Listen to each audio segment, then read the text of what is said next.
ഒറ്റവാക്കൽ സൽസ്വഭാവം എന്താണെന്ന് ആളുകളോട് ചോദിച്ചാൽ നമ്മളൊക്കെ പറയുന്നൊരു മറുപടി ദേഷ്യം പിടിക്കാതിരിക്കുക എന്നുള്ളതാണ്. ദേഷ്യം നിയന്ത്രിക്കാൻ കഴിയാന്നുള്ളത് വലിയൊരു സംഭവമാണ്. അല്ലാഹുവിന്റെ റസൂലിന്റെ അടുക്കൽ ഒരു സ്വഹാബി വന്നിട്ട് പറഞ്ഞില്ലേ, നബിയ ഔസിനി യാ റസൂലല്ലാഹ്, തങ്ങൾ എന്നോടൊന്ന് ഉപദേശിക്കുമോ നബിയേ? മുത്തുനബി മറുപടി പറഞ്ഞു, മോനെ ലാ തഗ്ളബ്, ദേഷ്യം പിടിക്കരുതേ മോനെ. വീണ്ടും പറഞ്ഞു, ഔസിനി യാ റസൂലല്ലാഹ്, ഇനിയും തങ്ങൾ എന്നോട് ഉപദേശിക്കൂ നബിയേ. അപ്പോഴും പറഞ്ഞു, ലാ തഗ്ളബ്, ദേഷ്യം പിടിക്കല്ല മോനെ. മൂന്നാമതും പറഞ്ഞു, ഔസിനി യാ റസൂലല്ലാഹ്, തങ്ങൾ എന്നോട് ഉപദേശിക്കുമോ നബിയേ? അപ്പോഴും പറഞ്ഞു, ലാ തഗ്ളബ്, ദേഷ്യം പിടിക്കരുതേ മോനെ. ഫലകൽ ജന്ന, സ്വർഗമുണ്ട്. ഇനി ഞാൻ പ്രത്യേകിച്ച് കുടുംബനാഥന്മാരോട്, പ്രത്യേകിച്ച് കുടുംബിനികളോട് ഉണർത്തട്ടെ, ദേഷ്യം നിയന്ത്രിക്കാൻ കഴിയുന്നവനാണ് ഏറ്റവും വലിയ ശക്തിമാൻ. ദേഷ്യം പിടിക്കേണ്ടയിടത്ത് പിടിക്കണോ, അല്ലാത്തയിടത്ത് ദേഷ്യം നിയന്ത്രിക്കാൻ കഴിയണോ. കുടുംബനാഥന്മാരായ ഭർത്താക്കന്മാരോട്, ഉപ്പമാരോട് ആവശ്യമില്ലാതെ വീട്ടിൽ ഗൗരവപ്പെടുന്ന സ്വഭാവം ഉണ്ടെങ്കിൽ ഒന്നൊഴിവാക്കണേ ബാപ്പാ, ഒന്നൊഴിവാക്കണേ കൂട്ടുകാരാ. നാദാപുരം ഭാഗത്ത് നിന്നൊരു ചെറുപ്പക്കാരൻ, ഖത്തറിൽ നല്ല സാലറി മേടിക്കുന്ന ചെറുപ്പക്കാരന്, 30-38 വയസ്സുണ്ട്. ആ ചെറുപ്പക്കാരനും കുടുംബവും വയനാട്ടിൽ ഞാൻ സേവനം ചെയ്യുന്ന എൻ്റെ സ്ഥാപനത്തിൽ വന്ന വിശേഷം പറയുന്നതിന് പകരവും അതിനിടയിൽ പറഞ്ഞു, ഞങ്ങളുടെ ബാപ്പ മഹലിലെ പ്രസിഡന്റാണ്, പക്ഷേ ബാപ്പ വീട്ടിലേക്ക് കയറി വരുന്നത് മക്കളായ ഞങ്ങൾക്കാർക്കും പറ്റൂല. ബാപ്പ അത്ര വൃത്തികെട്ട സ്വഭാവമാണ്. മഹലില് ബാപ്പക്ക് ഭയങ്കര പേരാണ്, നാട്ടുകാരെല്ലാ വിഷയത്തിനും ബാപ്പ വേണം, പക്ഷെ വീട്ടിൽ ബാപ്പ 10 പൈസക്ക് കൊള്ളൂല. എന്താ അങ്ങനെ പറയാനും? അത്ര സ്വഭാവം വൃത്തികെട്ട സ്വഭാവമാണ്. വായ തുറന്നാൽ പറയുന്ന വർത്തമാനം നമുക്ക് കേൾക്കാൻ കഴിയൂല. അനാവശ്യ സംസാരങ്ങൾ, വിളിക്കുന്ന വിളികൾ. 38 വയസ്സുകാരനായ എന്നെ ഇപ്പോഴും എൻ്റെ ബാപ്പ അടിക്കും. ഈ ചെറുപ്പക്കാരൻ പറയും, ഇപ്പോഴും എൻ്റെ ബാപ്പ എന്നെ അടിക്കും. എൻ്റെ ബാപ്പ എന്ന് പറയുമ്പോൾ മനസ്സിനൊരു വിങ്ങലാണ്, വെറുപ്പാണ്. ഞാൻ എൻ്റെ പ്രിയപ്പെട്ട ഉമ്മിനിങ്ങളോട്, ഞാൻ ഈ പ്രസംഗപീഠത്തിൽ നിൽക്കുമ്പോൾ ഞാൻ നല്ലവനാണ്, നാട്ടുകാർക്ക് വേണ്ടപ്പെട്ടവനാണ് എന്ന് നാട്ടുകാർ സർട്ടിഫിക്കറ്റ് ചെയ്യുന്നതിനേക്കാൾ ആവശ്യം അള്ളാന്റെ അടുക്കൽ വന്നാൽ എനിക്ക് സർട്ടിഫിക്കറ്റ് തരേണ്ടത് എൻ്റെ ഭാര്യയാണ്. എൻ്റെ ഭാര്യയാണ്. ഖൈറുക്കും ലിഅഹ്ലിഹി, മുത്തനബി പറഞ്ഞില്ലേ, നിങ്ങളുടെ കൂട്ടത്തിൽ വെച്ച് ഏറ്റവും നല്ലവൻ അഹ്ലിനോട് നല്ല നിലയിൽ വർത്തിക്കുന്നവനാണ്. അതുകൊണ്ട് ഭർത്താക്കന്മാരോട്, കൂട്ടുകാരോട് ഞാൻ ഉണർത്തട്ടെ, ഭാര്യമാരോട് നല്ല നിലയിൽ വർത്തിക്കാൻ കഴിയണം, മക്കളോട് നല്ല നിലയിൽ വർത്തിക്കാൻ കഴിയണം, സൽസ്വഭാവിയായി മാറാൻ കഴിയണം. നാട്ടിൽ കേമനായി അറിയപ്പെടുന്നവനേക്കാൾ വീട്ടിൽ നല്ലവനായി അറിയപ്പെടുന്ന സാഹചര്യം വേണം. നമ്മുടെ കൂടെ കിടക്കുന്ന പെണ്ണ് നമ്മെപ്പറ്റി സൽസ്വഭാവി എന്ന് സർട്ടിഫൈ ചെയ്യുന്നില്ല എങ്കിൽ അള്ളാന്റെ അടുക്കൽ സൽസ്വഭാവിയാകൂല. അതുകൊണ്ട് ഏറ്റവും കൂടുതൽ സ്വഭാവം നന്നാക്കേണ്ടത് ഒന്ന് വീട്ടിലാണ്.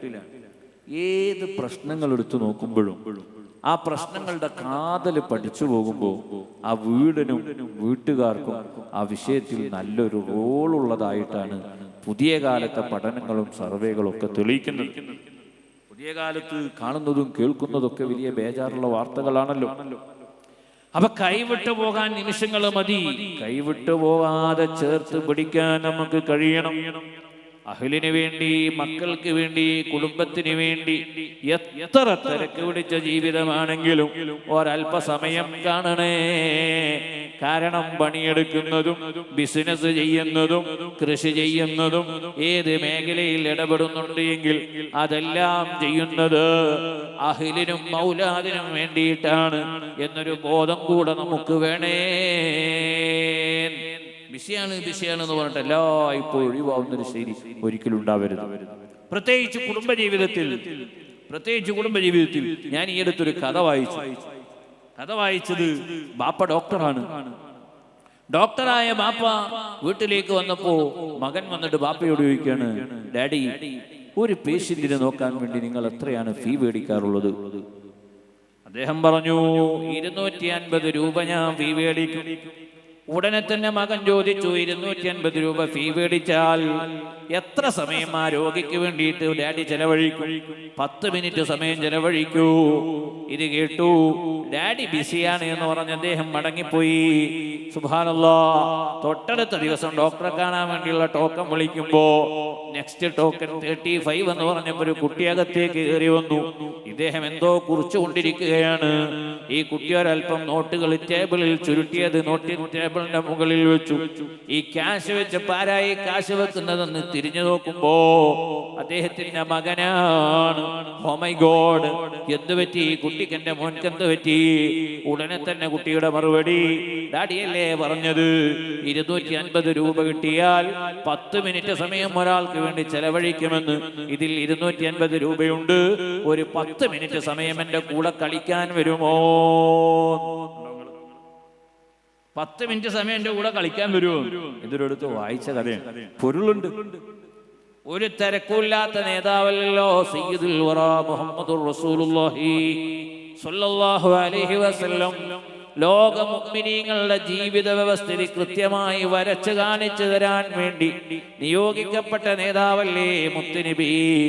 ആ മുത്തുനബി അവിടുത്തെ ജീവിതത്തിൽ പേരക്കുട്ടികളോടൊന്നിച്ച് കളിച്ചിട്ടില്ലേ? ഭാര്യയോടൊന്നിച്ച് ഓട്ട മത്സരം വെച്ചിട്ടില്ലേ? കുടുംബിനികളോടൊന്നിച്ച് സന്തോഷം പങ്കിട്ടിട്ടില്ലേ? തിരക്ക് പറഞ്ഞ് മാറി നിന്നിട്ടില്ലല്ലോ. അതുകൊണ്ട് ഈമാനുള്ള മുഅ്മിനീങ്ങളെ, ഭാര്യമാരെ കേൾക്കാൻ ഒരല്പസമയം നമ്മൾ കാണണോ? മക്കളെ കൂടെ ഇരിക്കാൻ ഒരല്പസമയം നമുക്ക് കഴിയണോ? അതിന് കഴിഞ്ഞില്ല എങ്കിൽ പിന്നീട് വിരല് കടിച്ചതുകൊണ്ട്, കണ്ണ് നിറഞ്ഞതുകൊണ്ട്, കൽബ് പൊട്ടിയതുകൊണ്ട് കാര്യമുണ്ടായി കൊള്ളണമെന്നില്ല. കുറച്ചൊരു സമയം അഹലിന് വേണ്ടിയിട്ട് മാറ്റിവെക്കാൻ നമുക്ക് കഴിയണം. പ്രത്യേകിച്ച് സൈക്കോളജിയിൽ ഒരു വർത്താനമുണ്ട്, പുരുഷന്മാർക്ക് 7000 വേർഡാണെന്നാ പറയാ, സ്ത്രീകൾക്കോ 20,000 വേർഡാണ് എന്ന് പറഞ്ഞാൽ ഒരു പുരുഷൻ ജീവിതത്തിൽ സംസാരിക്കുന്നത് ഒരു ദിവസം 7000 വാക്കേ പറയും. പക്ഷെ ഒരു സ്ത്രീ ഒരു ദിവസം 20,000 വാക്ക് പറയണം. 7000 വേർഡ് പുരുഷൻ അങ്ങാടിയിലും മറ്റൊക്കെ പോയി വരുന്ന ഒരാളായതുകൊണ്ട് ഓൻ 7000 പറഞ്ഞു, ബാക്കി 3000 വട്ടിക്കെടുത്ത് പറഞ്ഞിരിക്കാരെ പെരേ കയറി എന്നിട്ട് പെണ്ണുങ്ങൾ എന്തോ നിച്ചൊന്നും ഉണ്ടാക്കുന്നുണ്ട്. കയറി വരുമ്പോഴേക്കാൻ തുടങ്ങും ഒരു സ്വൈരം കൊണ്ടാന്ന് പറയും. ഓള് പറയുന്നത് കേൾക്കൂല, ഈ മറുപടി പറയും, ഓളേറ്റ പറയൂല. ഓള് 20,000 ആകെ 1000 ഉപയോഗിച്ചിട്ടുള്ളൂ, ബാക്കി 19,000 അവിടെ ബാക്കിയാണ് സെൽഫിൽ വെച്ചിട്ടാണ്. എന്തെങ്കിലും ഒന്ന് പറയാൻ വേണ്ടിയിട്ട് പുരക്കാരൻ വന്ന പറയുമ്പോഴേക്ക് അത് അപ്പാടോ സ്റ്റോപ്പ് ചെയ്യുകയും ചെയ്യും. ആ ഇടക്കാണ് ഒരു മീൻകാരൻ വന്നിട്ട് എന്തെല്ലാം അമ്മായി വിശേഷോ എന്നൊക്കെ ചോദിച്ചപ്പോ നല്ലൊരു ചെറുപ്പക്കാരൻ, ഓന്റെ ആ വിളി കേൾക്കുമ്പോൾ തന്നെ ഒരു സമാധാനം. ഓന് കുളിച്ചിട്ടില്ലെങ്കിൽ എന്താ, പല്ല് വെച്ചിട്ടില്ലെങ്കിൽ എന്താ, ഓന്റെ വർത്താനം മതി എന്നുള്ളതൊക്കെ. മീൻകാരന്റെ ഇപ്പൊ ഒളിച്ചോടി പോകണം എന്തുകൊണ്ടാണ് ഞങ്ങൾ കരുതിയെ? കേൾക്കാൻ ആളുണ്ട് എന്നുള്ളതാണ്, പറയുന്നത് കേട്ടുകൊടുക്കുന്നു എന്നുള്ളതാണ്. ഞാൻ എൻ്റെ പ്രിയപ്പെട്ട രക്ഷിതാക്കളോട് ഉണർത്തുന്നത്, എത്ര തിരക്കുണ്ടെങ്കിലും കുടുംബത്തോട് ഒന്നിച്ച് ഒരല്പസമയം ചെലവഴിക്കാൻ നമുക്ക് കഴിയണം. അള്ളാന്റെ റസൂല് പറഞ്ഞത്, ഒരു മാഇദയിൽ, ഒരു സുപ്രയിൽ വീട്ടുകാരനും വീട്ടുകാരിയും മക്കളും ഒരുമിച്ചിരുന്ന് ഭക്ഷണം കഴിച്ചാൽ ആ ഭക്ഷണം കഴിച്ച് പിരിയുന്നതിന് മുമ്പ് അന്നേ ദിവസം അവരിൽ നിന്ന് സംഭവിച്ചു പോയ ചെറുദോഷങ്ങളുണ്ടെങ്കിൽ ആ ചെറുദോഷങ്ങൾ പൊറുക്കപ്പെടുമെന്ന് സയ്യിദുൽ വറാ മുഹമ്മദുർ റസൂലുള്ളാഹി സ്വല്ലല്ലാഹു അലൈഹി വസല്ലം. അത്രയും കൂട്ടായ്മക്ക് പ്രാധാന്യം നൽകുന്ന മതമാണ് ഇസ്ലാം. കുടുംബ ബന്ധങ്ങൾ ചേർക്കുന്നതിന് വലിയ പ്രതിഫലമുണ്ടല്ലോ. നമ്മളൊക്കെ ഹോസ്പിറ്റലിൽ പോയിട്ട് എത്ര പൈസ ചികിത്സക്ക് വേണ്ടിയിട്ട് നമ്മൾ ചെലവഴിക്കുന്നുണ്ട്. ബ്ലോക്ക് ഉണ്ട്, നമ്മൾ വേഗം ഹോസ്പിറ്റലിലേക്ക് കൂടും, ലക്ഷങ്ങൾ കൊടുക്കും, ബ്ലോക്ക് നീക്കും. എന്തേ കാരണം? കുറച്ചും കൂടി ആയുസ് നീട്ടി കിട്ടിയേക്ക് എന്നുള്ള ചിന്ത. ആ ഒരല്പ ആയുസിന് വേണ്ടി ഗൾഫിൽ പോയി 25 വർഷം ഗൾഫിൽ നിന്ന് നാട്ടിൽ വന്നപ്പോ വന്നൊരാഴ്ചയായിട്ടുള്ള നെഞ്ചുവേദന വന്നു. ഡോക്ടറെ കാണിച്ചപ്പോൾ ഡോക്ടർ പറഞ്ഞു 4 ബ്ലോക്ക് ഉണ്ട്, ആ ബ്ലോക്ക് നീക്കണമെന്നുണ്ടെങ്കിൽ 4 മേജർ ഓപ്പറേഷൻ വേണമെന്ന് പറഞ്ഞു. 10 ലക്ഷം രൂപ കെട്ടിവെക്കണോ, പക്ഷെ ഗ്യാരണ്ടി ഒന്നുമില്ല, ഉറപ്പ് പറയാൻ കഴിയൂല. എന്നാ നമ്മൾ ഉറപ്പ് പറയാൻ കഴിയാത്തൊരു വിഷയത്തിന് 10 ലക്ഷം റുപ്യ തരേ പോയി പണിയൊക്കെ എന്ന് പറയാൻ നമ്മൾ പറയൂല. കാശില്ലെങ്കിൽ പൊരവിച്ചിട്ടെങ്കിലും നമ്മൾ കാശ് കിട്ടും. എന്തിനു വേണ്ടിയിട്ടാ? ഒരല്പം ആയുസിന് വേണ്ടിയിട്ട്. എന്നാ അള്ളാന്റെ റസൂല് പറയാണ്, മൻ സർറഹു അയ്യുമദ്ദലഹു ഫീ അജലിഹി വയുൻസലഹു ഫീ അസരിഹി ഫൽയസുൽ റഹിമഹു. ആരെങ്കിലും ദീർഘായുസ് വേണമെന്ന് താല്പര്യപ്പെടുന്നുണ്ടോ? നല്ല ആരോഗ്യം വേണമെന്ന് ചിന്തിക്കുന്നുണ്ടോ? കുടുംബബന്ധം ചേർത്ത് കൊള്ളട്ടെ, അവന് ദീർഘായുസ് ലഭിക്കുമെന്ന് സയ്യിദുൽ വറാ ത്വഹ റസൂലുള്ളാഹി സ്വല്ലല്ലാഹു അലൈഹി വസല്ലം. കുടുംബബന്ധം ചേർക്കുക എന്നുള്ളത് ദീർഘായുസിന്റെ ഏറ്റവും വലിയ ഒറ്റമൂലികയാണ് എന്ന് ചുരുക്കം. ചേർക്കാൻ നമുക്ക് കഴിയണോ? പ്രത്യേകിച്ച് കാലത്ത് ബന്ധങ്ങൾ ഊട്ടിയുറപ്പിക്കാൻ പറ്റിയ എല്ലാ സംവിധാനവും നമ്മുടെ കയ്യിലുണ്ടല്ലോ. ഞാൻ എപ്പോഴും കുട്ടികളോട് പറയും, ലോകത്തിലെ ഏറ്റവും ഉപകാരമുള്ള സംഗതി എന്താന്ന് ചോദിച്ചാൽ ഇതിന്റെ ഉള്ളിലുണ്ട് എന്ന് പറയും. എന്താണ്? ഇതാണ് ലോകത്തിലെ ഏറ്റവും ഉപകാരമുള്ള സംഗതി. ഇനി ലോകത്തിലെ ഏറ്റവും ഉപദ്രവമുള്ള സംഗതി ഇതിന്റെ ഉള്ളിലുണ്ട്. എന്താണ്? ഈ കാണുന്നത് തന്നെ. ഇത് ഉപയോഗിക്കേണ്ട വിധം ഉപയോഗിച്ചാൽ ഒരുപാട് ഉപകാരങ്ങളുണ്ട്, അല്ലാത്ത വിധം ഉപയോഗിച്ചാൽ ഒരുപാട് കോട്ടങ്ങളും ഉണ്ട്. നമുക്ക് ഈ സാധനം ഉപയോഗിച്ച് ഒരുപാട് കൂലി നേടാം. ബന്ധങ്ങളിൽ വിളിച്ച് വിശേഷങ്ങൾ അന്വേഷിക്കാം, സുഹൃതങ്ങൾ ചെയ്യാം. കൂട്ടത്തിൽ ബന്ധങ്ങൾ ഊട്ടി ഉറപ്പിക്കുന്നതിനും വിള്ളലുകൾ വിളക്കി ചേർക്കുന്നതിനും പിണക്കങ്ങൾ ഇണക്കങ്ങളാക്കുന്നതിനും ശ്രമിക്കാൻ കഴിയുന്നു. സൽസ്വഭാവികൾക്കേ അത് കഴിയുമെന്ന് സയ്യിദുൽ വറാ ത്വഹ റസൂലുള്ളാഹി സ്വല്ലല്ലാഹു അലൈഹി വസല്ലം. അർഹമുർ റഹീമേ, സൽസ്വഭാവികളിൽ ഞങ്ങളെ നീ പെടുത്തണേ അല്ലാഹ്. ഞങ്ങളുടെ അഹ്ലി ഔലാദ് ആഖിറത്തിൽ വരുമ്പോൾ ഞങ്ങൾക്ക് പ്രതികൂലമായി സാക്ഷി പറയുന്നൊരു രംഗം ഒരിക്കലും നീ നൽകരുത് അല്ലാഹ്. കൂടെ കിടക്കുന്ന പെണ്ണ് തൻ്റെ പ്രിയപ്പെട്ട ഭർത്താവിനെ പറ്റി ദുസ്വഭാവിയാണെന്ന് പറഞ്ഞാൽ ആഖിറത്തിൽ അയാളെ വിലയിരുത്തപ്പെടുന്നത് അങ്ങനെയാണെന്നാണല്ലോ ഹബീബായ ഞങ്ങളെ പറഞ്ഞത്. അങ്ങനെയുള്ളൊരു ദുസ്വഭാവിയായി ഞങ്ങളെ നീ മാറ്റരുത് റഹ്മാനേ. മാറാൻ കഴിയണം. വിട്ടുവീഴ്ച മനോഭാവം വേണം. ബന്ധങ്ങൾ മുറിച്ചവരെ വിച്ഛേദിച്ചവരെ ചേർത്ത് പിടിക്കാൻ കഴിയണം. അക്രമം ചെയ്തവരോട് വിട്ടുവീഴ്ച കാണിക്കാൻ കഴിയണം. അല്ലാഹു തആല അതിനുള്ള തൗഫീഖ് നൽകട്ടെ. ഈ 3 സ്വഭാവങ്ങളുള്ളവർക്ക് സ്വർഗ്ഗമുണ്ടെന്ന് സയ്യിദുൽ വറാ ത്വഹ റസൂലുള്ളാഹി. സ്വർഗ്ഗമാശിക്കുന്ന എൻ്റെ പ്രിയപ്പെട്ട മുഅ്മിനീങ്ങളോട് നാവിനെ സൂക്ഷിക്കാനും കളവിൽ നിന്ന് മാറി നിൽക്കാനും സ്വഭാവം നന്നാക്കാനും നമ്മൾ ശ്രമിക്കണം. അങ്ങനെ സ്വഭാവം നന്നാക്കുന്നതിനും ജീവിതം സംസ്കരിക്കുന്നതിനുമാണ് ഇതുപോലത്തെ മജ്‌ലിസുകൾ സംഘടിപ്പിക്കുന്നതും മഹാന്മാരെ പറ്റി പഠിക്കുന്നതും അവരുടെ ചരിത്രങ്ങൾ കേൾക്കുന്നതും പറയുന്നതുമെല്ലാം. അത് കേട്ടുപോകുന്നതിന് പകരോ ജീവിതത്തിൽ പകർത്താൻ വേണ്ടിയിട്ടാണ്. അർഹമുർ റഹീമേ, കേവലം വായാടികളാക്കാതെ കേൾവിക്കാരാക്കാതെ പറയുന്ന വിഷയങ്ങൾ കേൾക്കുന്ന വിഷയങ്ങൾ ജീവിതത്തിന്റെ ഭാഗമാക്കി മാറ്റാൻ സാധുക്കളായ ഞങ്ങൾക്ക് നീ തൗഫീഖ് നൽകണേ അല്ലാഹ്. ഞാൻ എൻ്റെ പ്രസംഗം അവസാനിപ്പിക്കുകയാണ്. അവസാനമായൊരു സംഭവം കൂടെ പറയട്ടെ. ഈമാനുള്ള മുഅ്മിനീങ്ങളെ, ഈ സദസ്സിൽ വന്ന പ്രിയപ്പെട്ട മുഅ്മിനീങ്ങളോട് ഉണർത്തുകയാണ്. ഉപദേശം എൻ്റെ ശരീരത്തോടാണ്, നിങ്ങളോട് ഉപദേശിക്കുകയല്ല, ഉണർത്തുക മാത്രം ചെയ്യുന്നു. എന്തിൻ്റെ പേരിലാണെങ്കിലും ഒരാൾക്കും മാർക്കിടാൻ പോവരുതേ. നബി സല്ലല്ലാഹു അലൈഹി വസല്ലം ഹയാത്തുള്ള കാലോ ഹബീബായ തങ്ങളുടെ കൂട്ടത്തിൽപ്പെട്ട ഒരു സ്വഹാബി മരണപ്പെടുകയാണ്. ആ സ്വഹാബിയെ കുളിപ്പിച്ച് കഫൻ ചെയ്ത് മുത്തുനബിയുടെ മദീനത്തെ പള്ളിയിലേക്ക് കൊണ്ടുവന്നു. സുബ്ഹാനല്ലാഹ്, അഷ്റഫുൽ ഖൽഖിന്റെ സാന്നിധ്യമുള്ള മജ്‌ലിസ് ജനാസ പള്ളിയിലേക്ക് കൊണ്ടുവന്ന് വെച്ച് എല്ലാവരും വുളു എടുത്ത് നിസ്കാരത്തിന് വേണ്ടി തയ്യാറായി നിൽക്കുമ്പോ മുത്തുനബി സല്ലല്ലാഹു അലൈഹി വസല്ലം കേറി വന്നു. ഇമാമ നിൽക്കാൻ വേണ്ടി, ഇമാമത്ത് നിന്ന് നിസ്കരിക്കാൻ വേണ്ടി കേറി വന്നപ്പോ സയ്യിദുനാ ഉമർ ഇബ്നുൽ ഖത്താബ് റളിയല്ലാഹു അൻഹു എണീറ്റ് ഹബീബായ തങ്ങളോട് പറയുകയാണ്, ലാ തുസല്ലി അലൈഹി യാ റസൂലല്ലാഹ്, അല്ലാഹുവിന്റെ ഹബീബ് തങ്ങൾ ഇദ്ദേഹത്തിന് വേണ്ടി നിസ്കരിക്കരുതേ നബിയേ. അല്ലാഹു റസൂലിനോട് പറയാണ്, തങ്ങൾ ഇദ്ദേഹത്തിന് വേണ്ടി നിസ്കരിക്കരുതേ നബിയേ. സുബ്ഹാനല്ലാഹ്. ആരോടായി പറയുന്നത്? മുത്തുനബിയോട്. ആരാണ് മുത്തുനബി? ആ മുസ്ലിമിന്റെ ജനാസ കൊണ്ടുപോകുമ്പോൾ എണീറ്റ് നിന്ന് മാനവികതയുടെ ഉദാത്തമായ മാതൃക കാണിച്ചു തന്ന ഹബീബായ തങ്ങളോട് അവിടുത്തെ പ്രിയപ്പെട്ട ഒരു അനുയായിയുടെ ജനാസ മുന്നിൽ കൊണ്ടുവന്ന് വെച്ചപ്പോ ഉമർ തങ്ങൾ എണീറ്റ് എന്ന് പറയാണ്, തങ്ങൾ നിസ്കരിക്കരുത് നബിയെ. ചോദിച്ചു നബി തങ്ങൾ, ഉമറേ എന്തേ നിങ്ങൾ അങ്ങനെ പറയാൻ? ഉടനെ തന്നെ മറുപടി, നബിയേ ഈ മരണപ്പെട്ട് കിടക്കുന്ന കൂട്ടുകാരനെ ഒരു സുഹൃതങ്ങളിലും ഇന്നേ വരെ ഞങ്ങൾ കണ്ടിട്ടില്ല നബിയേ. പല ശ്രമദാന പരിപാടികളും ഇവിടെ നടക്കാറില്ലേ, അതിലൊന്നും ഇദ്ദേഹത്തിന്റെ പങ്കാളിത്തം ഉണ്ടാവാറില്ല.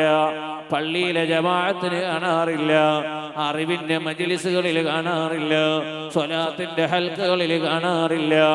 ഒരു പുണ്യമുള്ള സംഗതികളിലും ഇദ്ദേഹത്തിന്റെ സാന്നിധ്യം ഞങ്ങൾ കണ്ടിട്ടില്ല. അങ്ങനെയുള്ള ഒരു വ്യക്തിക്ക് വേണ്ടി തങ്ങൾ ഇമാമത്ത് നിന്ന് നിസ്കരിക്കണോ? ഞങ്ങൾ നിസ്കരിച്ചങ്ങ് മറവ് ചെയ്തേക്കാം, തങ്ങൾ നിസ്കരിക്കേണ്ടതില്ല നബിയേ. ഉമർ എന്നവർ എണീറ്റ് ഈ വിഷയം പറഞ്ഞു. എല്ലാവരും ഇത് കേൾക്കുന്നുണ്ട്. അല്ലാഹുവിന്റെ ഹബീബി പ്രിയപ്പെട്ട കൂട്ടുകാരന്റെ ജനാസയിലേക്ക് മുന്നിട്ടിട്ട് ഒരൊറ്റ ചോദ്യമാണ്, കൂട്ടുകാരെ ഈ കിടക്കുന്ന പ്രിയപ്പെട്ട കൂട്ടുകാരനിൽ എന്തെങ്കിലും ഒരു ഖൈർ നിങ്ങൾക്കറിയുമോ? എന്തെങ്കിലും ഒരു സുഹൃതം നിങ്ങൾക്കറിയുമോ? ഒരാളും ഒന്നും പറയുന്നില്ല. അവസാനം സദസ്സിൽ നിന്നൊരു സഹാബി പറഞ്ഞു, നബിയേ എന്റെ ഓർമ്മ ശരിയാണെങ്കിൽ ഒരു പാതിരാ സമയം തൊട്ടടുത്ത ദിവസം രണാങ്കളത്തിലേക്ക് ഇറങ്ങാനിരിക്കുകയാണ്, യുദ്ധമുഖത്തേക്ക് പുറപ്പെടുകയാണ്. പാതിരാ സമയം ഞങ്ങൾക്കുള്ള നിർദ്ദേശങ്ങൾ തന്ന് ഞങ്ങളോട് ഉറങ്ങാൻ വേണ്ടി തങ്ങൾ പറഞ്ഞു. പറഞ്ഞ കൂട്ടത്തിൽ പറഞ്ഞു, ഒരാള് കാവല് നിൽക്കട്ടെ, ഉറക്കമൊഴിച്ച് കാവല് നിൽക്കണം. ശത്രുക്കൾ കടന്നാക്രമിക്കാനുള്ള സാധ്യതയുണ്ടല്ലോ, ബാക്കിയുള്ളവര് വിശ്രമിക്കട്ടെ എന്ന് പറഞ്ഞ രാത്രി അന്ന് ഇദ്ദേഹമാണ് നബിയെ.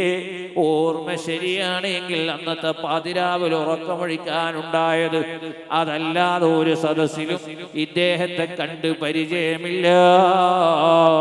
സുബ്ഹാനല്ലാഹ്.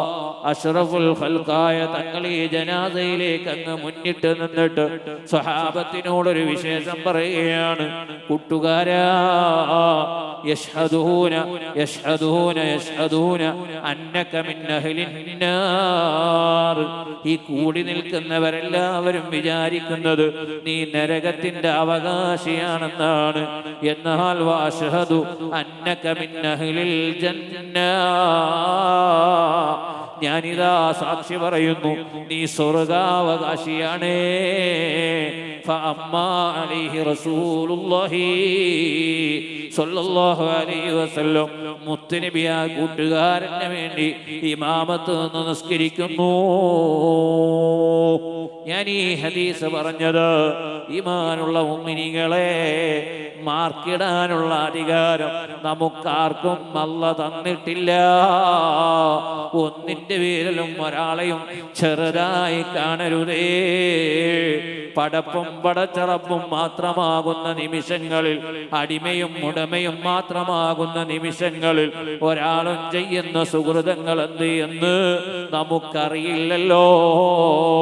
ഗസാലി ഇമാം പറഞ്ഞില്ലേ, പ്രായമുള്ള ആളുകൾ ചെറുപ്പക്കാരെ കണ്ടാൽ ഒരു ചെറുപ്പക്കാരനെയും കുറ്റപ്പെടുത്താൻ പോവരുത്. ചിന്തിക്കേണ്ടത്, റബ്ബേ എനിക്കെത്ര പ്രായമായി, ഈ പ്രായത്തിനിടയ്ക്ക് ഞാൻ എത്ര തെറ്റുകൾ ചെയ്തിട്ടുണ്ട്, ഈ ചെറുപ്പക്കാരൻ എൻ്റെ അത്ര പ്രായമില്ലല്ലോ, അതുകൊണ്ട് ഞാൻ ചെയ്ത തെറ്റുകൾ ഈ കൂട്ടുകാരന് ചെയ്തിട്ടില്ല, എന്നേക്കാൾ നല്ലവന് തന്നെ എന്ന് പ്രായമുള്ളവര് ചെറുപ്പക്കാരെ കാണുമ്പോൾ ചിന്തിച്ചേക്കണേ.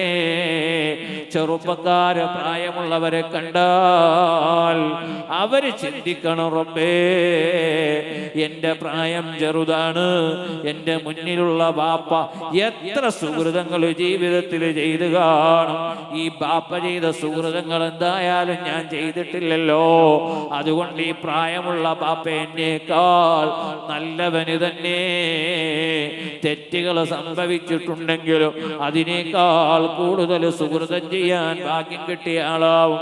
അതുകൊണ്ട് നല്ലവൻ തന്നെ എന്ന് ചെറുപ്പക്കാര് പ്രായമുള്ളവരെ പറ്റി ചിന്തിക്കണോ.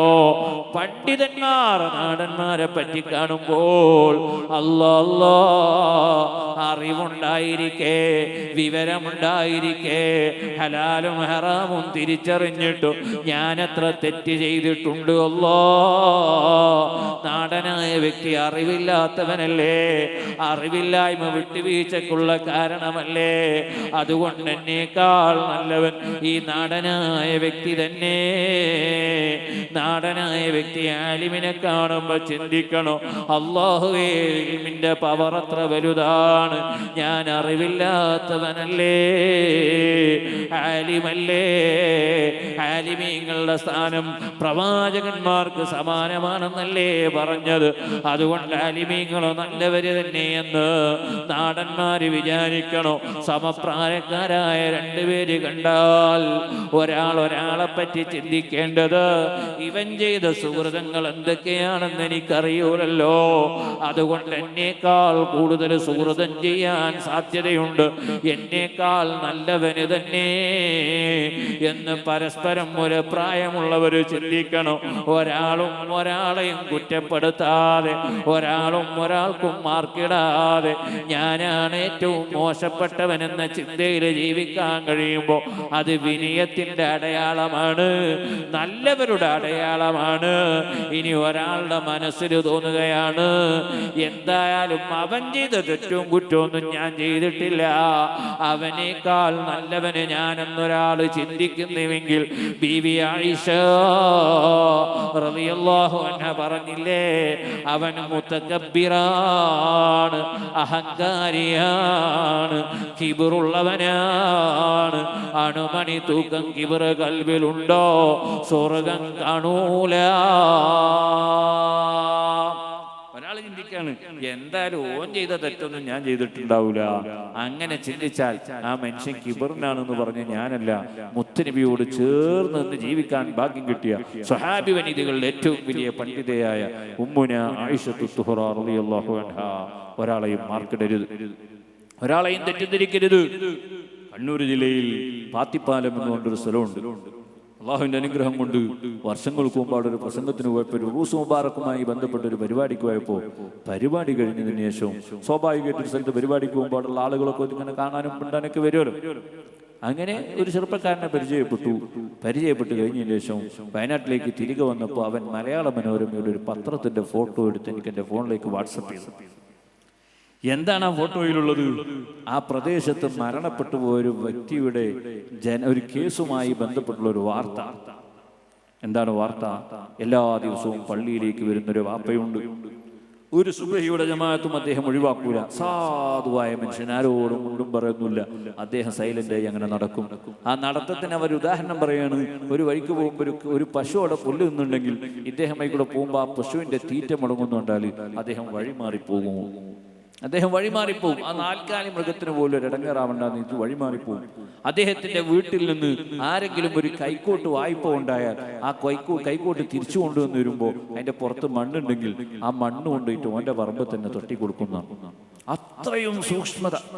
ഒരു തരി മണ്ണ് പോലും മഞ്ഞിൻ്റെത് വേണ്ട എന്ന് ചിന്തിക്കുന്ന മനുഷ്യൻ ജമാഅത്തിന് പള്ളിയിൽ കൃത്യമായി വരുന്ന ആള് സുബഹിക്ക് പള്ളിയിൽ പോയപ്പോൾ പള്ളിയിൽ നിന്ന് ഉള്ളുണ്ടാക്കുന്ന കുളത്തിൽ കുഴഞ്ഞു വീണ് മരിച്ചു. മരണപ്പെട്ടു. സുബ്ഹാനല്ലാഹ്, മരണപ്പെട്ടു. ആളുകളെല്ലാവരും ഒരുമിച്ച് കൂടി ജനാസ മയ്യത്ത് മറവ് ചെയ്തു. മറവൊക്കെ ചെയ്ത് കഴിഞ്ഞതിന് ശേഷം അദ്ദേഹത്തിന്റെ മക്കളിൽ ഒരു വികല വിശ്വാസിയായ ഒരു മോനുണ്ട്. ആ മോൻക്കൊരു സംശയം, പള്ളിയിലെ മുദരിസും കുട്ടികളും കൂടിയിട്ട് ഇദ്ദേഹത്തെ കൊന്നതാണ്, പള്ളിയിലത്തെ മൂലയൊരു കുട്ടികളും കൂടിയിട്ട് ഇദ്ദേഹത്തെ കൊന്നതാണ് എന്ന് പറഞ്ഞിട്ട് ഈ മകനൊരു കേസ് കൊടുത്തു. ആരോ പിരികേറ്റിയതാണ്. അദ്ദേഹം കൊണ്ടുപോയി കേസ് കൊടുത്തു. കോടതി കേസ് പരിഗണിച്ചു. മറവ് ചെയ്ത് ദിവസങ്ങൾ കഴിഞ്ഞതിന് ശേഷം ഈ ജനാസ ഖബറിൽ നിന്ന് മന്താനും പോസ്റ്റ്മോർട്ടം ചെയ്യാനും വിധി വന്നു. സുബ്ഹാനല്ലാഹ്, ഒരുപാട് ആളുകളുടെ സാന്നിധ്യത്തിൽ വെച്ച് നിയമപാലകര് വന്ന് ഖബറിന്റെ മൂടുകൾ എടുക്കുകയാണ്. ഖബർ മന്താണ്. കാരണം കോടതി അംഗീകരിച്ചല്ലോ, കേസ് അംഗീകരിച്ചല്ലോ.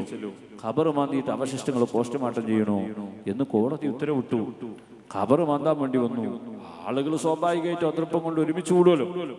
ഒരുമിച്ച് കൂടുമ്പോ ഖബർ മാന്തുന്ന പോലീസുകാർ പറഞ്ഞു, അടുത്ത് നിൽക്കണ്ട, വലിയ സുഖമുള്ള പരിപാടിയൊന്നുമല്ല എന്ന് പറഞ്ഞാൽ ഒരു മനുഷ്യന്റെ ശരീരമാണ്, അത് മരണപ്പെട്ടു കഴിഞ്ഞാൽ സമയാവുന്നതിനനുസരിച്ച് അത് നിർഗളിച്ചുകൊണ്ടേയിരിക്കും, ചീഞ്ഞുകൊണ്ടേയിരിക്കും, ദുർഗന്ധം സഹിക്കാൻ കഴിയൂല. അവിടെ അടുത്ത് കണ്ട ആളുകൾ പലരും ചേർന്ന് നിന്നു.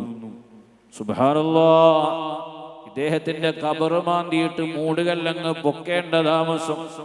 മറവ് ചെയ്ത് അരമണിക്കൂർ കഴിഞ്ഞ് ഖബർ തുറക്കുമ്പോഴുള്ള സാഹചര്യം എങ്ങനെയാണോ അതുപോലെ ഒരു പോറലുമേൽക്കാതെ, വസ്ത്രത്തിൽ പോലും കഫംപുടവയിൽ പോലും ചളിപുരളാതെ മനോഹരമായി വിശ്രമിക്കുന്ന രംഗം കണ്ടപ്പോ, ഈ മൂടുകല്ല് പൊക്കിയിട്ട് ഈ ജനാസ അങ്ങ് കണ്ടപ്പോ, കേസ് കൊടുത്ത ഡോക്ടറായ മകൻ കൂടെയുണ്ട്.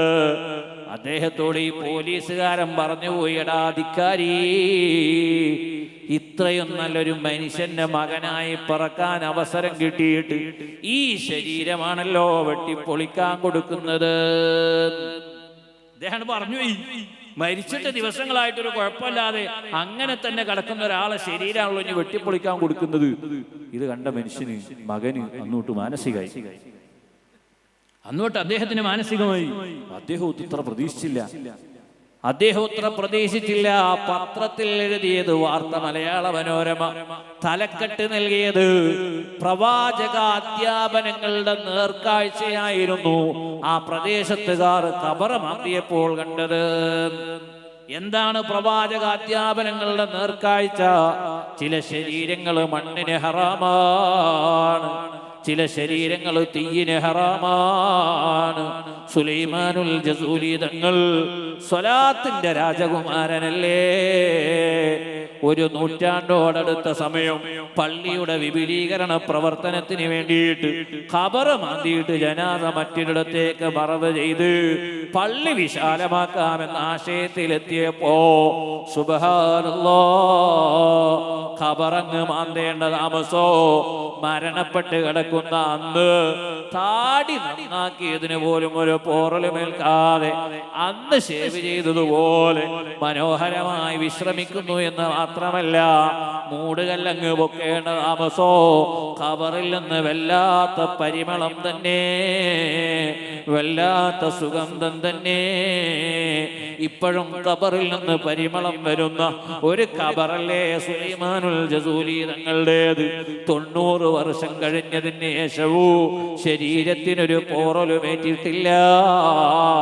മണ്ണിന് പേടിയാണ്, മണ്ണിന് നിഷിദ്ധമായ ശരീരം. ഇതില് ഞാനിത് പറഞ്ഞു വന്നത് എന്തിനാന്ന് വെച്ചാല്, നാട്ടുകാരുടെ ഇടയിൽ ഒരു പച്ച പാവമായി ജീവിച്ച മനുഷ്യൻ, അദ്ദേഹത്തിന്റെ പവർ ബോധ്യപ്പെടുകയാണ്, മരണപ്പെട്ടതിന് ശേഷം ബോധ്യപ്പെടുകയാണ്. ഈമാനുള്ള മുഅ്മിനീങ്ങളെ, ആയിരക്കണക്കിന് വഅലിന്റെ മജ്ലിസുകളിൽ വഅല് കേൾക്കുന്നതിനേക്കാൾ ഒരു ഈമാനുള്ള മുഅ്മിനിന്റെ മരണത്തിന് സാക്ഷ്യം വഹിക്കാൻ കഴിഞ്ഞാൽ അത് ഖൽബിന് നൽകുന്ന യഖീന് വാക്കുകൾക്ക് അതീതമാണ്. നമ്മൾ നോക്ക്, നമ്മളെ നേതാക്കന്മാരുടെ മരണം തന്നെ നമുക്ക് വലിയ തെളിവല്ലേ? നമ്മളെ നേതാക്കന്മാരുടെ മരണോ, നൂറുൽ ഉലമ എം.എ. ഉസ്താദ്, അല്ലാഹുവേ അവിടുത്തെ ദറജ ഉയർത്തണേ റഹ്മാനേ, മരണമാസന്നമാകുന്നതിന് മുമ്പ് എല്ലാവരെയും വിളിച്ചു വരുത്തിയില്ലേ? എല്ലാവരെയും വിളിച്ചു വരുത്തി വിശേഷങ്ങൾ പറഞ്ഞ് പോവുകയാണെന്ന് യാത്ര പറഞ്ഞ് കലിമയിലിട്ടല്ലേ യാത്ര തിരിക്കുന്നത്? താജുൽ ഉലമ എല്ലാവരും ബുർദ പാടുമ്പോൾ ഹബീബായ തങ്ങളുടെ മദ്ഹിനെ വല്ലാതെ പ്രണയിച്ച മഹാമനീഷി ബുർദന്റെ ഈരടികൾ കേട്ടുകൊണ്ടല്ലേ മരിക്കുന്നത്? അവിടുത്തെ പ്രിയപ്പെട്ട മകന് സയ്യിദ് അവറുകൾ മരിക്കുന്നത് അങ്ങനെയല്ലേ? ഇനി ആലിമീങ്ങളെ സ്നേഹിച്ചവർ നിങ്ങൾ നോക്ക്, ഖമറുൽ ഉലമ കാന്തപുരം ഉസ്താദ്, അവിടുത്തെ ഭാര്യയുടെ ഉപ്പ സുഖമില്ലാതെ മറവ മൗത്തിലായപ്പോ ഡോക്ടർമാര് പറഞ്ഞില്ലേ, കാണേണ്ടവര് വന്ന് കണ്ടോട്ടെ. കാണേണ്ടവര് വന്ന് കണ്ടോട്ടെ, പ്രതീക്ഷയില്ല. സുബ്ഹാനല്ലാഹ്, ഇത് പറയും ഉസ്താദ് അവറുകൾ വിദേശത്താണ്, മെസ്സേജ് കൈമാറിയില്ലേ, ഡോക്ടർമാര് കൈമടക്കിയിട്ടുണ്ട്, അതുകൊണ്ട് വന്ന് കാണാൻ വേണ്ടി പറഞ്ഞിട്ടുണ്ട്. മണിക്കൂറുകൾ സഞ്ചരിച്ചോ, 4.5 മണിക്കൂർ വിമാനത്തിൽ ഇരുന്ന് വീണ്ടും മണിക്കൂറുകൾ ഇരുന്ന് ഹോസ്പിറ്റലിൽ എത്തിയപ്പോ എവിടെയായിരുന്നു മോനെ, എത്ര സമയമായി ബാപ്പ കാത്തിരിക്കുന്നു, ഞാൻ പോവാണ് എന്ന് സലാം പറഞ്ഞിട്ട് കെലിമേലി അങ്ങ് മരിക്കുകയാണ്. സുബ്ഹാനല്ലാഹ്, എന്തൊരു മരണമാണിത്. ഷാദുൽ ഇമാം ഹജ്ജിന് പോകുമ്പോ ഖാദിമ ചോദിച്ചില്ലേ എന്താണ് എടുത്തു വെക്കേണ്ടത്, മറുപടി വന്നു, ഒരു കൈക്കോട്ടെടുത്ത് കൂടെ കരുതിക്കോ മോനെ. ഖാദിമ തിരിച്ചു ചോദിച്ചില്ല, ഹജ്ജിന് പോവല്ലേ, കൃഷി ചെയ്യാൻ പോവല്ലോ, കൈക്കോട്ടെന്തിനാ കൂടെ വെക്കുന്നത് എന്ന് തിരിച്ചു ചോദിച്ചില്ല. ഹജ്ജിന് പോയി ദിവസങ്ങൾ യാത്ര ചെയ്ത് ഹുമൈസിറ എന്ന് പറയുന്ന സ്ഥലത്തെത്തിയപ്പോ ഷാദുൽ ഇമാം ശിഷ്യനോട് ചോദിക്കുകയാണ്, അഹാദിഹിൽ ഹുമൈസിറ, ഇതാണോ ഹുമൈസിറ എന്ന് പറയുന്ന സ്ഥലോ? അതേ എന്ന് പറഞ്ഞപ്പോ വുളു എടുക്കുന്നു, നിസ്കരിക്കുന്നു, ഖിബിലക്ക് അഭിമുഖമായി കിടക്കുന്നു. ശിഷ്യൻ കരുതിയത് വിശ്രമിക്കുകയല്ലേ, ദീർഘയാത്രയല്ലേ. ഒരുപാട് സമയം കഴിഞ്ഞിട്ട് എണീക്കാതെ ആയപ്പോ, സാധാരണ വിശ്രമത്തിന്റെ സമയം കഴിഞ്ഞിട്ട് എണീക്കാതെ ആയപ്പോ ചെന്ന് തട്ടി നോക്കുമ്പോ സുബ്ഹാനല്ലാഹ്, പുഞ്ചിരിച്ച് ഖിബിലക്ക് അഭിമുഖമായി കിടക്കുകയാണ്. ചോദിച്ചു, ചിരിച്ചിട്ട് ഇങ്ങനെ കടന്നാ മതിയോ, യാത്ര തുടരണ്ടേ? അല്ലാ, ആ ചിരിയും ആ കിടത്തവും മടങ്ങി വരാത്ത വിധത്തിലാണ്. അപ്പോഴാണ് മനസ്സിലായത്, ഈ കൈക്കോട്ട് കൂടെ കരുതിക്കോ എന്നതിന്റെ പൊരുള് ഇവിടെ മറവ് ചെയ്യണോ, ആ മറവ് ചെയ്യാനുള്ള ആയുധം കൂടെ എടുക്കാൻ പറഞ്ഞതാണ്. ഷാദുൽ ഇമാം ഇപ്പോഴും ഖബറുള്ളത് ഹുമൈസിറയിലാണ്. മഹാനായ ഖുതുബുൽ ആലം സയ്യിദ് വലിയുല്ലാഹി വഫാത്ത് മുൻകൂട്ടി കണ്ട മഹാനല്ലേ. ഖമറുൽ ഉസ്താദ് അവറുകൾ അമേരിക്കയിലേക്ക് പോവാണ് എന്ന് പറഞ്ഞപ്പോ അടുത്ത വ്യാഴാഴ്ച പോകാൻ പറ്റൂല, നാട്ടിൽ വേണോ. സുബ്ഹാനല്ലാഹ്, നാട്ടിൽ വേണോന്ന് മാത്രമല്ല, അടുത്ത വ്യാഴാഴ്ച ഇപ്പൊ പോയിട്ടില്ലല്ലോ എന്ന് ഉറപ്പുവരുത്തിയില്ലേ. എന്തേ കാരണോ, കുളിപ്പിക്കേണ്ടതും മറവ് ചെയ്യേണ്ടതും കഫ ചെയ്യേണ്ടതും അത് വസിയ്യത്തുണ്ട്, ഉസ്താദ് അവറുകൾ ചെയ്യണമെന്ന്. വസിയ്യത്ത് പറഞ്ഞ ആള് നാട്ടിലുണ്ടായാലല്ലേ നടക്കൂ, വിദേശയാത്ര വേണ്ട. ടിക്കറ്റ് എടുത്തു പോയിട്ടുണ്ട്, ടിക്കറ്റ് എടുത്തിട്ടുണ്ടെങ്കിലും അടുത്ത വ്യാഴാഴ്ച പോകാൻ പാടില്ല, നിങ്ങൾ ഇവിടെ വേണോ. കണ്ടോ നിങ്ങൾ, മരണം മുൻകൂട്ടി കാണുകയാണ്. ആത്മാവിനെ പരിപാലിച്ചവരാണ്, അതിനെ പരിഗണിച്ചവരാണ്. അവരുടെ മരണവും അവരുടെ ജീവിതവും നമ്മുടെ മുന്നിൽ തെളിവാണ്. ഈമാനുള്ള മുഅ്മിനീങ്ങളെ, അതുകൊണ്ട് നമ്മളും സ്വന്തം ശരീരത്തെ പരിപാലിക്കുന്നതിനേക്കാൾ ആത്മാവിനെ ഒന്ന് പരിപാലിക്കാൻ നമുക്ക് കഴിയണം. സുഹൃതങ്ങളെ കൊണ്ട് നിറക്കാൻ കഴിയണം. ആ സുഹൃതങ്ങളിൽ വെച്ച് ഏറ്റവും വലിയ സുഹൃതമാണ് മഹാന്മാരെ സ്നേഹിക്കലും ആലിമീങ്ങളെയും സാദാത്യങ്ങളെയും ബഹുമാനിക്കലും. അതിനു കഴിവുള്ള, അതിന് പറ്റുന്നവരായി മാറാൻ നമുക്കും നമ്മുടെ അഹ്ലിനും ഔലാദിനും കഴിഞ്ഞാൽ വലിയ തൗഫീഖ് തന്നെ. ഞാൻ എൻ്റെ പ്രസംഗം അവസാനിപ്പിക്കുകയാണ്. റൂഹുൽ ബയാനിൽ ഇസ്മായിൽ തങ്ങൾ കൊണ്ടുവന്ന ഒരു സംഭവം പറഞ്ഞ് ഇൻഷാ അല്ലാഹ് നമുക്ക് ഇന്നത്തെ പരിപാടി അവസാനിപ്പിക്കണോ. നാളെ വാക്കിന് വലിയ അസറുള്ള, ഇന്ന് മലബാറിന്റെ മണ്ണ് കണ്ട ഏറ്റവും വലിയ പണ്ഡിതക്കാരണവർ, പേടിക്കണേ നിങ്ങൾ, വിലായത്തുള്ള മഹാനാണ് എന്ന് ബഹറുൽ ഉലൂം സർട്ടിഫൈ ചെയ്ത മഹാനായ റഈസുൽ ഉലമ, അവിടുത്തെ സാന്നിധ്യം നമുക്ക് പ്രതീക്ഷിക്കാം. ഞാനൊരൊറ്റ സംഭവം പറയട്ടെ. ഇസ്മായിലുൽ ഹിഖ്ഖി തങ്ങൾ അവിടുത്തെ റൂഹുൽ ബയാനിൽ കൊണ്ടുവന്ന സംഭവമാണ്. ഔലിയാക്കളിൽ വലിയ പ്രമാണിയാണ് അബൂ യസീദുൽ ബിസ്താമി തങ്ങൾ. അവിടുന്ന് വഫാത്തായി പോയി. വഫാത്തിന് ശേഷം അവിടുത്തെ ശിഷ്യഗണങ്ങൾ കിതാബെടുത്ത് ചർച്ച ചെയ്യുന്ന കൂട്ടത്തിൽ സുബ്ഹാനല്ലാഹ്, ചർച്ച അങ്ങ് കാടുകേറി ഖബറിലേക്ക് എത്തുകയാണ്. അബൂ യസീദുൽ ബിസ്താമി തങ്ങളുടെ ശിഷ്യന്മാരാണ് ചർച്ച ചെയ്യുന്നത്. ആ ചർച്ച അങ്ങനെ കാട് കയറി ഖബറിലേക്ക് എത്തി. ഖബറിന്റെ വിഷയം പറയുമ്പോൾ അവർക്ക് എല്ലാവർക്കും വലിയ ബേജാറ്, മുഖത്ത് വലിയ ഭീതി. ഇരുട്ടിനാൽ പെയിന്റടിച്ച വീട്, ഒരാളും തുണക്കില്ലാത്ത ഭവനോ. അല്ലാ, ഖബർ അത്ര ഭയാനകമാണ്. ഇവര് ഖബറിനെ പറ്റി, ഖബറിന്റെ ഭയാനകതകളെ പറ്റി പറയുമ്പോ ഈ ചർച്ച കേട്ടുകൊണ്ടിരിക്കുന്ന ഒരു നാടനായ വ്യക്തി അവരോട് ചോദിക്കാണ്, ഖബറാണോ നിങ്ങളുടെ പ്രശ്നോ? എനിക്ക് ഖബറൊരു മാറ്ററല്ല. എന്റെ ഖബർ ജീവിതം എനിക്കൊരു വിഷയമേ അല്ല. ഈ ചർച്ചയിൽ പങ്കെടുക്കുന്ന അബൂ യസീദുൽ ബിസ്താമി തങ്ങളുടെ ശിഷ്യന്മാരെ ചോദിച്ചു, അതെന്തേ നിങ്ങൾ അങ്ങനെ പറയാൻ? നിങ്ങൾക്ക് പേടിയില്ലേ? ഇല്ല. അതാരാണ് ആദ്യം മരിക്കാന്നറിയില്ലല്ലോ, അത് മരിച്ചോക്കണ്ടേ, അപ്പോഴല്ലേ അറിയാ. അപ്പൊ ഇദ്ദേഹം തിരിച്ചു പറയാണ്, ഞാനാണ് ആദ്യം മരിക്കുന്നത് എങ്കിൽ നിങ്ങൾ എന്റെ ജനാസ ഖബറടക്കിയിട്ട് എല്ലാവരും പിരിഞ്ഞു പോയാൽ നിങ്ങൾ പിരിഞ്ഞു പോവരുതേ. എന്റെ ഖബറിന്റെ ഉള്ളിൽ നടക്കുന്നത് നിങ്ങൾക്ക് പുറത്തേക്ക് കേൾക്കാം. സുബ്ഹാനല്ലാഹ്. ഒരു നാടനായ വ്യക്തി ഇത്രയും ഉറപ്പിൽ സംസാരിക്കുന്നത് കേട്ടപ്പോ ഇവർക്ക് വലിയ അജബ് തോന്നി. അദ്ദേഹം പറഞ്ഞതുപോലെ തന്നെ അബൂ യസീദുൽ ബിസ്താമി തങ്ങളുടെ ശിഷ്യന്മാര് ഹയാത്തിലിരിക്കെ ഈ നാടനായ വ്യക്തി മരണപ്പെടുകയാണ്. അദ്ദേഹത്തെ കുളിപ്പിച്ച് കഫൻ ചെയ്തു, മറവ് ചെയ്തു. സുബ്ഹാനല്ലാഹ്. നിസ്കാരം കഴിഞ്ഞ് മറവ് ചെയ്തു. എല്ലാവരും പിരിഞ്ഞുപോയി. അന്നത്തെ ചർച്ചയിൽ പങ്കെടുത്ത അബൂ യസീദുൽ ബിസ്താമി തങ്ങളുടെ ശിഷ്യന്മാർ അവരാ ഖബറിന്റെ അരികെ കാത്തുനിന്നു. കാരണം ഇദ്ദേഹം പറഞ്ഞിട്ടുണ്ടല്ലോ, എന്റെ ഖബറിന്റെ അരികെ നിന്നാൽ ഉള്ളിൽ നടക്കുന്നത് ഞാൻ പുറത്തേക്ക് കേൾപ്പിക്കാം. അല്ലാഹ് അല്ലാഹ്. ഉള്ളിൽ നടക്കുന്ന രംഗോ ഫാതയാഹു മലക്കാൻ മുൻകർ നകീർ അലൈഹിമസ്സലാം ഖബറിന്റെ ഉള്ളിലേക്ക് വരുന്ന ശബ്ദം കേൾക്കുന്നു. ഈ മനുഷ്യനെ തട്ടി ഉണർത്തിയിട്ട് ചോദ്യം ആരംഭിക്കുകയാണ്. മൻ റബ്ബുക വമൻ നബിയുക. ചോദ്യം അങ്ങ് ആരംഭിക്കേണ്ട താമസോ ഇദ്ദേഹം മറുചോദ്യം ചോദിക്കുകയാണ്. നിങ്ങൾ ആരോടായി ചോദ്യം ചോദിച്ച് വിരട്ടുന്നത്? ഞാൻ ആരാണെന്നറിയുമോ? അന ഹാമിലു ഫർവത അബീ യസീദിൽ ബിസ്താമി. ഞാൻ ഔലിയാക്കളിലെ നേതാവായ മഅരിഫത്തിന്റെ രാജാവായ ഹൃദയം മുഴുവൻ അല്ലാഹ് എന്ന ചിന്തയിൽ നടക്കുന്ന ആയിരക്കണക്കിന് ആളുകൾക്ക് മഅരിഫത്തിന്റെ വെളിച്ചം നൽകിയ മഹാപ്രതിഭയായ അബൂ യസീദുൽ ബിസ്താമി തങ്ങളുടെ പാണ്ഡം. ആ പാണ്ഡം ചുമന്ന് നടന്നവനാ ഞാൻ, അവിടത്തേക്ക് ഖിദ്മ ചെയ്തവനാ ഞാൻ. എന്നിട്ട് എന്നോട് ചോദ്യം ചോദിച്ച് വിരട്ടാൻ നോക്കുകയാണോ? അത്തസ്അലനി വഅന ഹാമിലു ഫർവത അബീ യസീദിൽ ബിസ്താമി. സുബ്ഹാനല്ലാഹ്. ഖബറിന്റെ ഉള്ളിൽ നടക്കുന്ന ഈ മറുചോദ്യം, ഈ വാഗ്വാദം പുറത്തേക്ക് കേൾക്കുകയാണ്. അദ്ദേഹത്തിനോട് മലക്കുകളുടെ മറുപടി, ഇല്ല ഇല്ല, ഞങ്ങൾ ഇനി ചോദ്യത്തിനില്ല.